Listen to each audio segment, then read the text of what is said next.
क्या supreme court को यह बताया जा सकता है कि उसके फैसले का पालन नहीं होगा तो वह अफसरों को कोर्ट में समन कर सकता है या नहीं? उन्हें नाम लेकर फटकारा जा सकता है या नहीं? 5 पन्नों का एक ड्राफ्ट कोर्ट को सौंपा गया है, जिसे लेकर थोड़ी चर्चा होनी चाहिए कि इससे कोर्ट के अधिकारों पर क्या असर पड़ेगा और अफसरों की मनमानियां कितनी बढ़ जाएंगी। आज के वीडियो में इस पर फोकस रहेगा, लेकिन इंडियन एक्सप्रेस की खबर पर नजर डाल लीजिए। हमें तो यही बताया जा रहा है और आपको भी कि कश्मीर में आतंकवाद खत्म कर दिया गया है, खत्म नहीं तो बहुत हद तक कमजोर कर दिया गया है।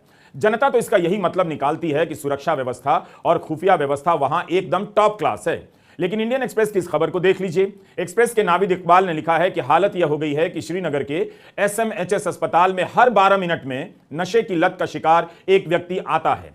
मार्च 2022 से लेकर मार्च 2023 के बीच नशे की लत वाले 40,000 से अधिक लोग नशा मुक्ति केंद्र पर आए हैं। इसकी जिम्मेदारी कौन लेगा? गृहमंत्री अमित शाह बताएंगे कि मोदी सरकार के दौर में कश्मीर में ड्रग्स का जाल कैसे फैल गया। जम्मू कश्मीर के पुलिस प्रमुख का बयान है और छपा है कि राज्य में आतंकवाद से बड़ा खतरा ड्रग्स हो गया है। अब बताइए, जहां पर केवल केंद्र सरकार की तमाम एजेंसियां काम करती हों, फिर भी उस कश्मीर में ड्रग्स का जाल इतना कैसे फैल गया और लोग इतनी बड़ी संख्या में इसकी चपेट में कैसे आ गए?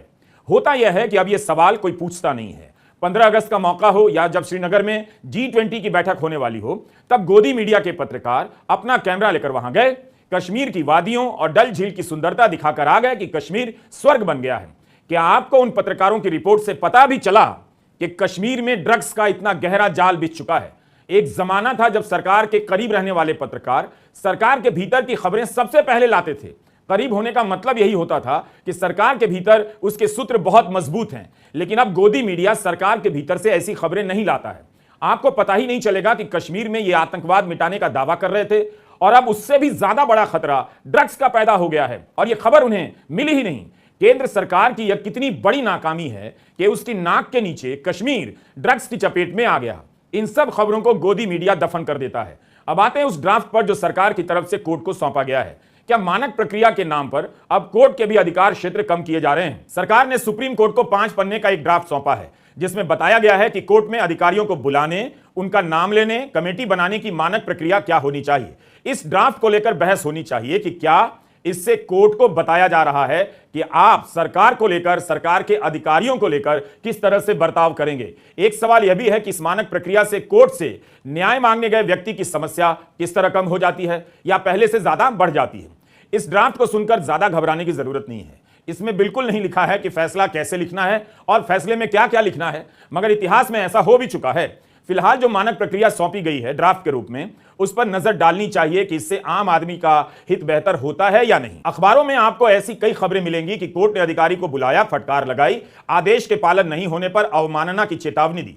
इस ड्राफ्ट में अवमानना के संबंध में सुझाव दिए गए हैं कि न्यायाधीश को अपने आदेशों से संबंधित अवमानना कार्रवाई पर निर्णय नहीं देना चाहिए। जिस जज के आदेश की अवमानना होगी तो वे निर्णय क्यों नहीं दे सकते हैं? क्या मैं ठीक समझ रहा हूं? आप प्रदूषण से जुड़े मामले में अदालत की टिप्पणियों को सुनिए। नमामि गंगे अभियान में इलाहाबाद हाईकोर्ट ने अफसरों को कितना फटकारा है, कैसे कैसे सवाल पूछे हैं और यह भी कहा है कि सवालों के जवाब अफसरों की तरफ से नहीं दिए जाते। ऐसी स्थिति में क्या मानक प्रक्रिया होनी चाहिए? क्या यह सब अब सरकार के हिसाब से होगा कि नाम मत लीजिए, कोर्ट में मत बुलाइए, फिर कोर्ट के सामने क्या मंत्री जी हाजिर होने वाले हैं? कई बार कोर्ट अधिकारियों को बुलाता है, पूछता है, हलफनामा मांगता है। इससे पता चलता है कि कोर्ट है, अदालत है। अधिकारियों में भी संदेश जाता है कि कोर्ट की नजर है। मगर अब सरकार चाहती है कि कोर्ट ऐसा ना करे, किसी अधिकारी को तब तक ना बुलाए जब तक असाधारण परिस्थिति ना हो। या असाधारण परिस्थिति कौन तय करेगा, कोर्ट या सरकार? क्या किसी अफसर को बुलाने के पहले असाधारण परिस्थिति को भी स्पष्ट करना पड़ेगा? मानक प्रक्रिया के ड्राफ्ट में लिखा है कि अगर किसी अफसर को बुलाना है तो पहले बताना होगा ताकि उसे आने का समय मिले। क्या बात है! और वीडियो कॉन्फ्रेंसिंग का विकल्प दिया जाए। वैसे भी अदालत अभी की अभी तो नहीं बुलाती है, समय देती ही है। अधिकारियों के कपड़ों पर टीका टिप्पणी ना हो, यह कहा गया है। सरकार की दलीलें गजब की हैं। ये अफसर ऐसा कौन सा काम करने वाले हैं और करते हैं कि कोर्ट के सामने जाने से इन्हें बचाया जा रहा है? ड्राफ्ट के अनुसार सरकार चाहती है कि न्यायपालिका और उसके बीच अनुकूल वातावरण बने। सरकार को क्यों लगता है कि ऐसे अफसरों का नाम लेने से प्रतिकूल वातावरण बन जाता है? पर सरकारी अफसरों को हमेशा ये लगता है कि भाई कोर्ट ने फैसला सुना है, हम उसके को अमल में लाने में कोशिश कर रहे हैं, फिर भी कोर्ट हमें समन कर रही है और कोर्ट बाद में हमें अदालतों में कुछ बुरा भला कह देती है, हमारे नाम अखबारों में आ जाता है, मीडिया में आ जाता है और हमारी बेइज्जती होती है। शायद इसी वजह से उन्होंने अभी एक सुझाव दिया है कोर्ट को कि भाई जब भी आप सरकारी अफसर को बुलाएं तो आप ऐसे इस स्टैंडर्ड ऑपरेटिंग प्रोसीजर के तहत ही चलें।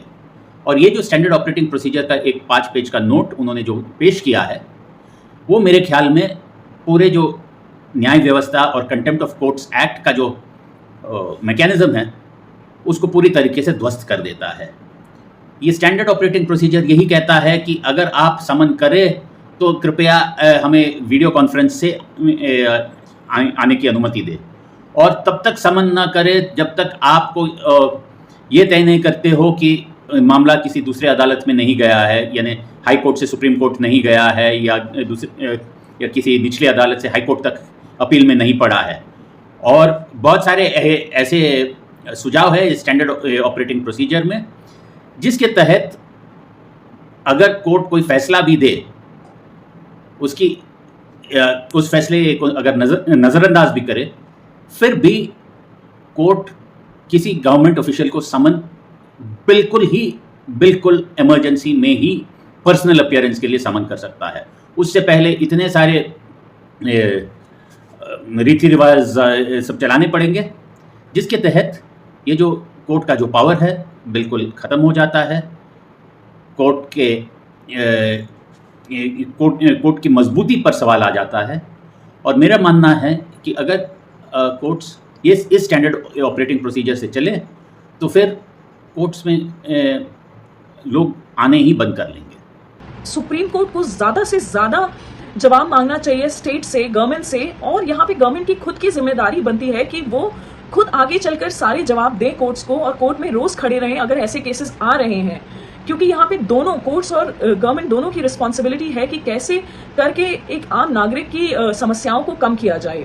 सो अगर हम यहाँ पे जवाबदेही से दूर भागने लगेंगे, अगर हम कहेंगे कि हम कोर्ट में नहीं जाएंगे, नागरिक अपना केस फाइल करके लड़ता रहे, तो ऐसे में ये जो सुझाव है ये in the interest of justice मुझे नहीं लगता है। दूसरा सजेशन है कि वीसी से अपीयरेंस हो जाए।